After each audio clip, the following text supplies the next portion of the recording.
મિત્રો નમસ્કાર મિત્રો, આપ સૌને જય શ્રી કૃષ્ણ, જય મુરલીધર।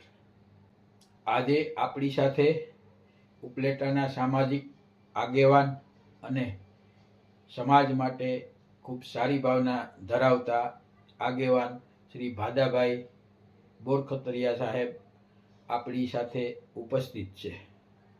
સમાજ માટે તેમણે કરેલા તેમના કાર્યો, તેમના અનુભવો અને તેમનું ખૂબ જ સારું એવું યોગદાન છે એ વિશે આપણે ભાદા સાહેબ બોરખતરિયા સાથે વાતચીત કરીશું। ભાદા સાહેબ, આપનું સ્વાગત છે।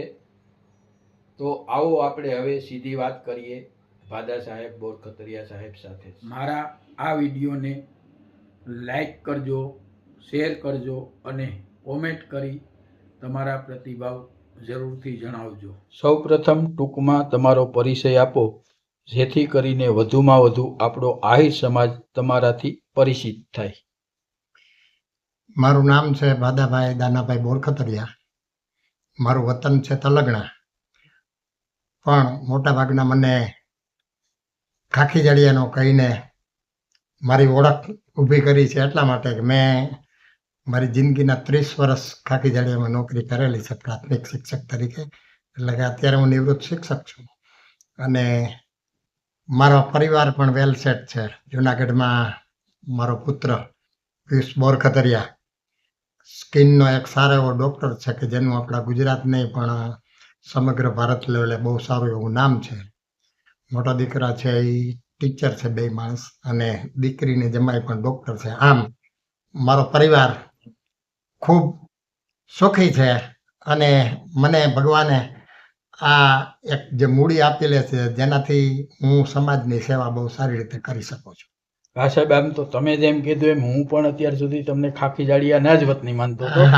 અને આપણા જે પિયુષભાઈ છે ડોક્ટર, એ તો ખરેખર આપણા સમાજ માટે એ ગર્વની વાત છે। એટલે એમાં કોઈ તમારું જે ફેમિલી બેકગ્રાઉન્ડ છે અને તમે જે આપણા સમાજ માટે જે કંઈ કરો છો એ માટે તો તમને ધન્યવાદ દેવા પડે। તમે આહિર સમાજ માટે સામાજિક સેવાકીય પ્રવૃત્તિઓમાં કેટલા વર્ષોથી જોડાયેલા છો? સામાજિક પ્રવૃત્તિઓ સાથે આમ તો મારી નોકરીની શરૂઆત 1973માં થઈ, એટલે કે 20 વર્ષની ઉંમરે। ત્યારથી જ શિક્ષકમાં પગરવ માંડ્યા, શિક્ષક દિન 5મી સપ્ટેમ્બરને દિવસે। ત્યારથી જ મારી સામાજિક અને અન્ય સેવાકીય પ્રવૃત્તિઓની શરૂઆત ત્યાંથી તલગણાથી જ કરવામાં આવી, કે જ્યાં શિક્ષક તરીકે હું હતો અને ત્યાંથી ઉપલેટાની અંદર જે કંઈ જે તે સમયના યુવક મંડળો હતા, એ યુવક મંડળો દ્વારા ત્યાં મારા ગામમાંથી નાના નાના વિદ્યાર્થીઓ 6ઠા 7મા ધોરણના હોય એમને થોડું વક્તવ્ય તૈયાર કરાવડાવી અને બેસતા વર્ષને દિવસે અથવા તો એવા અન્ય કાર્યક્રમો હોય ઉપલેટા મુકામે, ત્યારે ત્યાંથી લઈ આવી અને સમાજ જાગૃતિની એક શરૂઆત 1973થી કરી છે। બરોબર। તમે આટલા વર્ષોથી, એટલે કે શેઠ 1973થી, એટલે ઘણા વર્ષો થયા, સમાજ આપણા આહિર સમાજની સેવા કરી રહ્યા છો, ત્યારે આ સફરની શરૂઆત કઈ રીતે થઈ હતી અને કઈ વાત કે બાબતથી તમને સમાજ સેવા માટે પ્રેરણા મળી હતી? હું જ્યારે મારા વતન તલગણામાં પ્રાથમિક શિક્ષકમાં દાખલ થયો, ત્યાર પછી અમારા ગામની અંદર જે સમાજ અને ખાસ કરીને ગૌસેવા સમાજની પ્રવૃત્તિ જે ચાલુ હતી, એમાં મારા કૌટુંબિક કાકા પ્રમુખ તરીકે હતા અને અન્ય અમારું તો મિક્સ ગામ, 50% પટેલની વસ્તી પણ છે। બરોબર। તો જે તે સમયે ત્યાં નોકરીમાં લાગ્યા પછી તરત જ ગામના તમામ વર્ગોએ સાથે મળીને એવું કીધું કે હવે આ ગૌસેવા સમાજનું સંચાલન છે એ તમે આ ગામમાં શિક્ષક તરીકે આવ્યા છો, તમારે સંભાળવાનું છે। એટલે હું અને બીજા મારા 3-4-5 મિત્રો બધા આહિર જ્ઞાતિ, પટેલ જ્ઞાતિ અને અન્ય વર્ગની અંદરથી લઈ અને 1973થી જ અમે ગૌસેવા સમાજના સંચાલનની શરૂઆત કરી। એટલે ટૂંકમાં તમે તમારી શુભ શરૂઆત ગૌ માતાની સેવાથી સર્વ સમાજને સાથી રાખીને શરૂઆત થઈ, એવું જ આપણે ગણીએ તો એમાં કોઈ કહી શકાય એમ। ચોક્કસ। હવે આહિર સમાજે સમયની સાથે સાથે ઘણો વિકાસ કર્યો છે, ત્યારે તમારા સમયમાં આપણા આહિર સમાજની વાસ્તવિક પરિસ્થિતિ કેવી હતી અને અત્યારે કેવી છે? 1973ની જો વાત કરીએ અથવા તો એની પહેલાંની વાત કરીએ તો જે તે સમયની અંદર આપણી જ્ઞાતિની અંદર શિક્ષણનો અભાવ હતો. અને સ્વાભાવિક આપણે સૌ સમજી શકીએ કે જે જ્ઞાતિની અંદર શિક્ષણ ન હોય એનો સામાજિક વિકાસ અધૂરો છે. બરોબર છે. સામાજિક વિકાસ માટે શિક્ષણ એ મહત્વનો પાયો છે. અને એટલે એને કારણે જ આપણામાં માત્ર ખેતીવાડી અને પશુપાલન સિવાય બીજો કોઈ રસ્તો આપણી પાસે નહોતો, કારણ કે આપણી પાસે શિક્ષણ ઓછું હતું. સાથે સાથે જે તે સમયે અત્યારે તો શિક્ષણ માટે પ્રોત્સાહિત કરવા માટે ઘણા બધા આપણા શિક્ષિત લોકો છે કે જેનું આપને માર્ગદર્શન મળે છે. બરોબર. પણ જે તે સમયની અંદર આવા કોઈ માર્ગદર્શકો પણ નહોતા. જે કોઈ અમારા જેવા 5, 10, 15 જે તે સમયે શિક્ષણ લીધું છે એ બધા સ્વૈચ્છિક પોતાની રીતે, કારણ કે આપણા માવતરો તો અભણ હતા, બરોબર. એટલે એને શિક્ષણ વિશેની આવી કોઈ માહિતી અને એને પ્રોવાઈડ કરે એવું પણ કોઈ નહોતું. પણ છતાં કાંઈક ભગવાનની, કૃષ્ણની, આપણા દાદાની કૃપા કે જેથી કરીને આપણી જ્ઞાતિની અંદર જે તે સમયથી થોડું 5-10% જેવું શિક્ષણ આવ્યું અને ધીમે ધીમે જાગૃતિ આવી. પણ જે તે સમયે શિક્ષણનો બહુ અભાવ હતો, જેથી કરીને ત્યારે સમાજનો જે વિકાસ છે એ ઠપ થઈ ગયો હતો. ધીમે ધીમે શિક્ષણ છે આગળ વધ્યું, એની સાથે સાથે આપણા સમાજમાં ધીમે ધીમે દરેક પ્રકારે પ્રગતિના અંશો છે આવ્યા. બહુ સાચી વાત કરી તમે. એ સમયમાં જો કે આમ તો ઓલું કહેવાય છે ને, કહેવત છે કે એરંડા ગામમાં પ્રધાન, એવી કઈ કહેવત છે, એના જેવી પરિસ્થિતિ, ઉજ્જડ ગામમાં એરંડા પ્રધાન, એના જેવી આપણા સમાજની શિક્ષણની પરિસ્થિતિ હતી. ચોક્કસ. હવે આજે આપણો સમાજ ખેતીની સાથે સાથે શિક્ષણ, વેપાર, ઉદ્યોગ ધંધા અને રાજકીય રીતે સંકળાતો જાય છે. એના મૂળમાં શિક્ષણ છે. તમે જેમ કીધું એમ કે અમે જે થોડા ઘણા એ સમયમાં હતા, એટલે મૂળ પાયો એ શિક્ષણનો જ છે.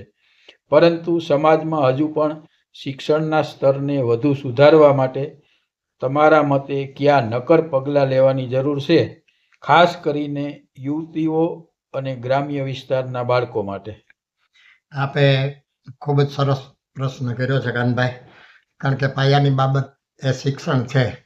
અને આપણે વાત કરીએ મુજબ ધીમે ધીમે શિક્ષણમાં ઘણો બધો સુધારો થતો આવ્યો છે. ક્રમે આપને હવે પ્રોત્સાહન પણ મળતું રહે છે. અને દીકરીઓના શિક્ષણની તો ઘણા સમયથી શરૂઆત થઈ છે. અને મારો મેઇન પ્રોજેક્ટ પણ કન્યા કેળવણી જ હતો. બરોબર. જેને કારણે મને કન્યા કેળવણીમાં જે હું ખૂબ ઊંડો ઉતરો અને એને હિસાબે 2004ની અંદર પૂજ્ય મોરારી બાપુએ મને ચિત્રકૂટ એવોર્ડથી સન્માનિત કર્યો. એની પાછળનો મારો બેઝ હતો કન્યા કેળવણી. બરોબર.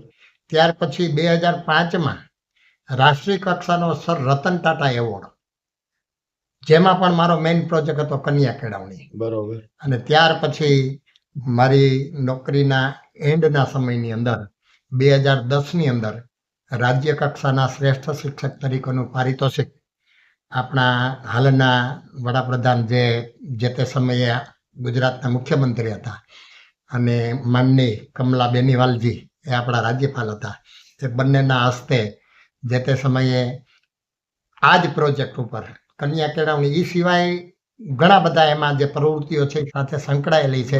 પણ ત્યારે શ્રેષ્ઠ શિક્ષક તરીકે સન્માન થયું.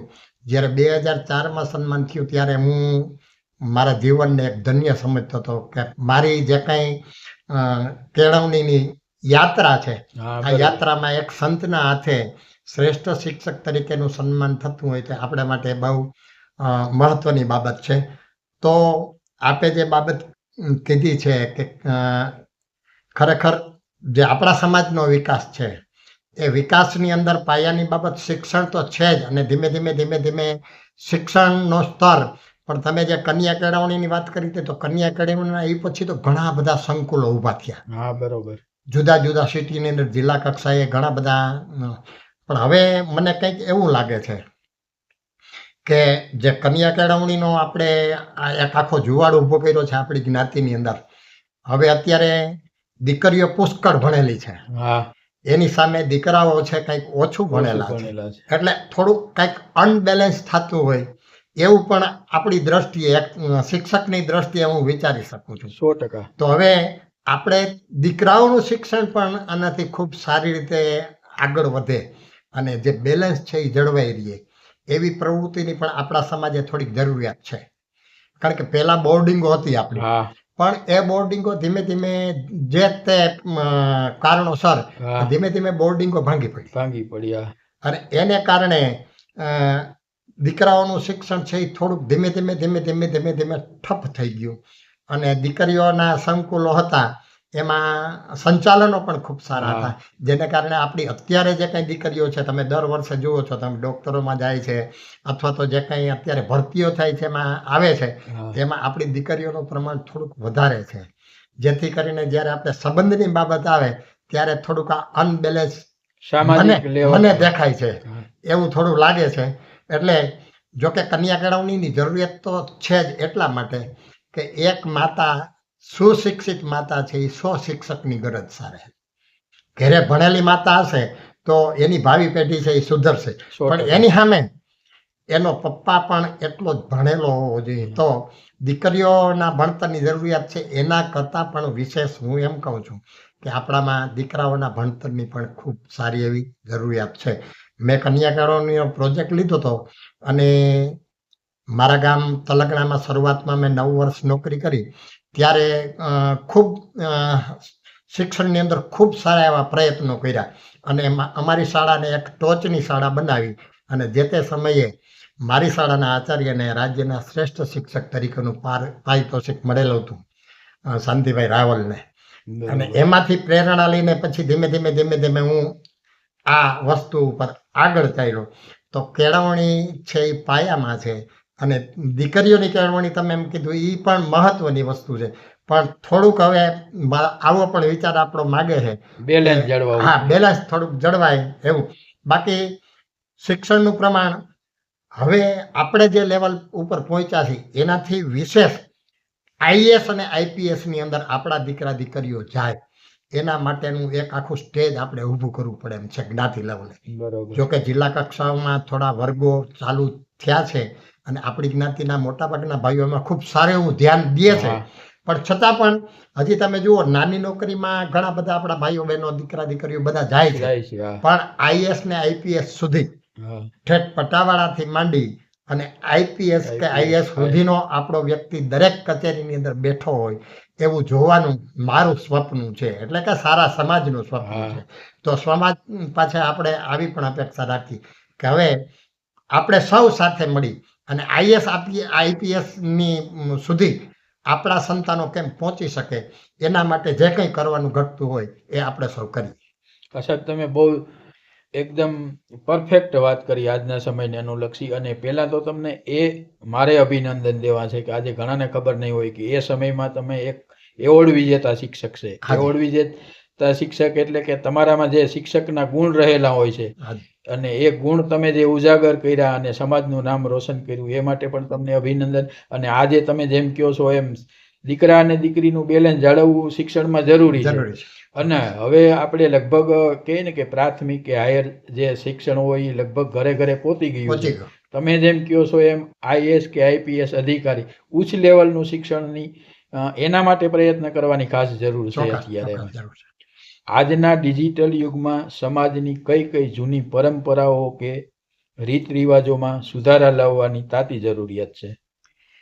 ડિજિટલ યુગની અંદર જો કે તમેનું સૌ જાણીએ કે મોબાઈલનું ચલણ બહુ વધી ગયું છે, તો જે તે સમયે એક સમાજના તમામ વર્ગોને, હું તો સમાજનો એક અદનો આદમી છું, એટલે કે એક નાનો માણસ છું, પણ છતાં આપ સૌની પાસે આખા સમાજને મારી એક વિનંતી છે કે આપણા નાના જે બાળકો છે એને થોડા મોબાઈલથી દૂર રાખે. બરોબર છે. નાના સંતાનો એટલે કે ઓછામાં ઓછો દીકરો આપણો 10મા ધોરણ સુધી પહોંચે, દીકરો કે દીકરી, ત્યાં સુધી એ મોબાઈલનો ઉપયોગ ન કરે એવી મારી સૌને ખાસ એક વિનંતી છે. સાથે સાથે ડિજિટલ યુગ આવ્યો છે તો ડિજિટલ યુગનો તમારે ને મારે સૌએ ભરપૂર ઉપયોગ કરવો જોઈએ, હા. કારણ કે એની અંદર ઘણી બધી સારી વસ્તુઓ છે હા. જે તમારા જીવનની અંદર ઘણી બધી ઉપયોગી પણ છે. પણ એની સાથે સાથે આજે આ યુગની અંદર જે પશ્ચિમી સંસ્કૃતિનો આપણી ઉપર દબાવ છે અને એને હિસાબે મોબાઈલની અંદર ઘણી બધી એવી વસ્તુઓ પણ આવે છે કે જે સામાજિક લેવલે તમને નુકસાનકારક પણ છે. તો ડિજિટલ યુગમાં ખૂબ આગળ વધો. ડિજિટલ યુગની અંદર અત્યારે તો તમને શું કહું છું કે વિજ્ઞાન છે એ ક્યાં પહોંચ્યું છે ને આ ડિજિટલ યુગનો ઉપયોગ તમને કહું પહેલાં વિદેશમાં બેઠેલા માણસ સાથે તમે તમારી સામે બેઠો એ રીતે આપણે સૌ વાતચીત કરી શકીએ છીએ. તો આ ડિજિટલ યુગનો ઉપયોગ દરેક વિદ્યાર્થીને બહુ સારી રીતે ગૂગલની અંદર તમારે જે માહિતી જોતી હોય મળે. બરાબર, વિદ્યાર્થીને જે માહિતી ખૂટતી હોય અભ્યાસમાં એ તરત જ ગૂગલમાં સર્ચ કરે તો એમાંથી મળી જાય છે. તો દરેક જે ભણે છે વિદ્યાર્થી ભાઈઓ અને બહેનોને એક મારી નમ્ર વિનંતી છે કે તમે 12મા પછીથી આ ડિજિટલ યુગમાં ગૂગલની અંદરથી તમારે જે જોતું હોય એ મળી શકે છે. તો અત્યારના સાંપ્રત પ્રવાહોની અંદર દુનિયા ક્યાં પહોંચી છે તો એની સાથે તમે હું સૌ કદમ મિલાવી શકીએ એટલા માટે આ ડિજિટલ યુગનો ઉપયોગ કરી ગૂગલની અંદરથી સર્ચ કરી અને સારામાં સારી માહિતીઓ લઈ અને આપણું જે માઇન્ડ છે આ માઇન્ડને તમે એટલું અપડેટ કરો કે જેથી કરીને હાઈ લેવલ ઉપર જે લોકો પહોંચ્યા છે ગયા છે ત્યાં સુધી આપણે પહોંચી શકીએ. બીજું, ડિજિટલ યુગમાં આ મોબાઈલની અંદરથી જેટલા સક્સેસ માણસો છે એની તમે સ્ટોરીઓ આની અંદરથી કાઢી અને વાંચો અને વિચારો કે આ માણસ સક્સેસ કેમ થયો. દાખલા તરીકે સચિન તેંડુલકર, તો એ સક્સેસ કેમ થયો. આવા દરેક બાબતની અંદર સાહિત્યની અંદર સક્સેસ થયેલા માણસો છે.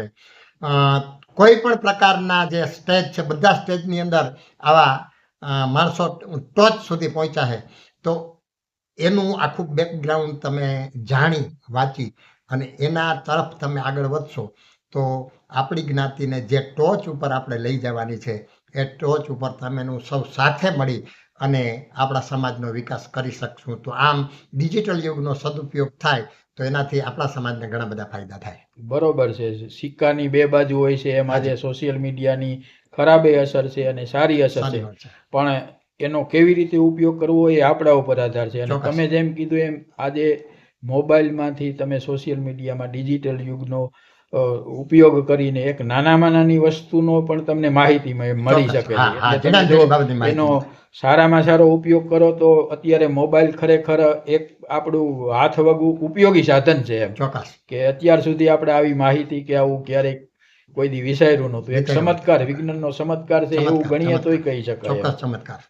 હવે આજે શિક્ષણના વ્યાપ સાથે સાથે બેરોજગારીનો પણ પ્રશ્ન છે.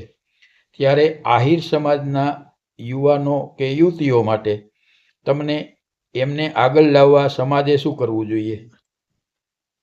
તમે બહુ મહત્વનો પ્રશ્ન કર્યો છે, પણ કાનભાઈ સત્ય કડવું હોય છે. 100%.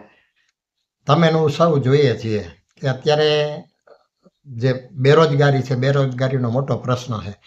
કારણ કે જે દીકરો ગ્રેજ્યુએટ થઈ ગયો છે એને કોઈ પણ પ્રકારનું કામ કરતા પોતે નાનાપ અનુભવે છે, જેને કારણે બેકાર છે.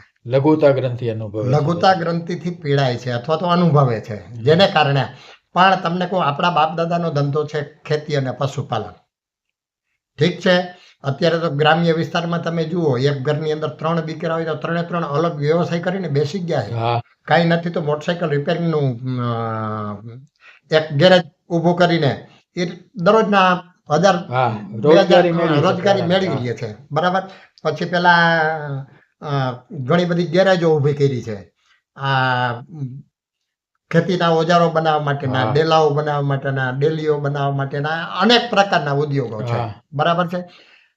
પણ અમુક જે તત્વો છે આપણા, જે અમુક બાળકો છે કે જેને પોતાને કપડે ડાઘ ન થવો જોઈએ, આવું જે થોડુંક મનમાં વિચારે છે, જેને કારણે બેરોજગારી છે. બાકી કોઈ બેરોજગાર રખડે એમ નથી. પોતાને જે મળ્યું એ સીધું પકડીને જો બેસી જાય. અત્યારે ગ્રામ્ય વિસ્તારમાં તમે જુઓ, ગ્રામ્ય વિસ્તારમાં મોટા ભાગના લોકો છે ખૂબ સુખી સંપન્ન થયા છે એટલા માટે કે એને પકડી લીધું છે.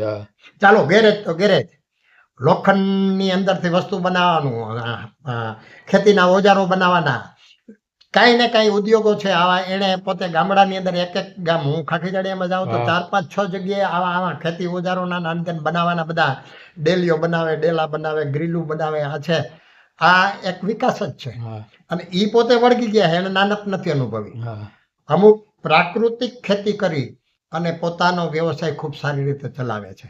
બાપ દાદાને 60 વીઘા જમીન છે, હા. તમને કહું છું, અને એ કપડે ડાઘ નથી થવા દેતા ને એમને એમ રખડે છે, જેને કારણે દુઃખી છે. હા એને આપણે બેરોજગારની વ્યાખ્યામાં લઈ લઈએ વ્યાખ્યામાં લઈ છીએ. લઈએ પણ ખરેખર એ જો સવારથી સાંજ સુધી ખેતરે જાય હા અને આપણે તો ખેડૂતના દીકરા હા. છીએ, કામ કરવામાં અમે પણ ખભે હા, એ પંપ તો આપણે ચડાવી બાપ દાદાનો અને ધંધો. દવાઓ છાંટી છે, હા બરાબર છે.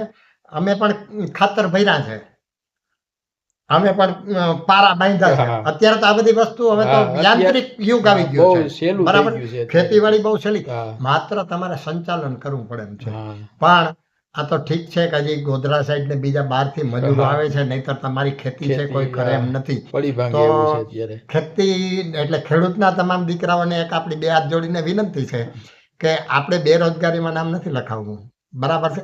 પણ આપણે આપણા બાપ દાદાનો જે ધંધો છે, તમે સવારે ઉઠીને ખાલી ખેતરે જશો ને, હા અડધો દિવસ ત્યાં રોકાશો તો પણ એ ખેતર છે ને એની અંદર એક ઉર્જા આવશે, ઉર્જા આવશે. તમારામાં પણ આવશે અને ખેતરમાં પણ આવશે.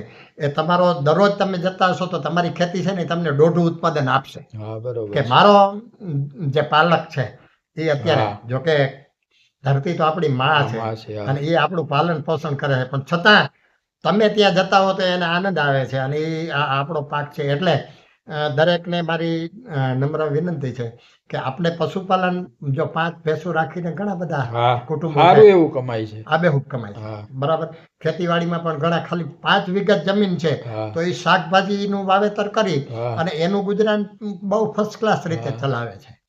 તો જીવનમાં કામ છે એ મહત્વનું છે, પૈસો મહત્વનો નથી. હા. કામ છે એ મહત્વનું. તમે કામ કરશો, હા બરોબર. જો આપણા દાદા કૃષ્ણએ કીધું છે હા કે કર્મ કર, હા ફળની આશા ન રાખતો, ફળ હું આપીશ, બરાબર. તો એમ સૌને આપણે બે હાથ જોડીને કહીએ કે આપણા દાદા કૃષ્ણ અને ગીતાજીની અંદર એણે જે આપણે કીધું છે કે બેટા કર્મ કર, ફળ હું આપીશ. તો આપણે સૌ કર્મ કરીએ તો આપણું બેરોજગારીની અંદરથી નામ નામ નીકળી જાય. નીકળી જાય.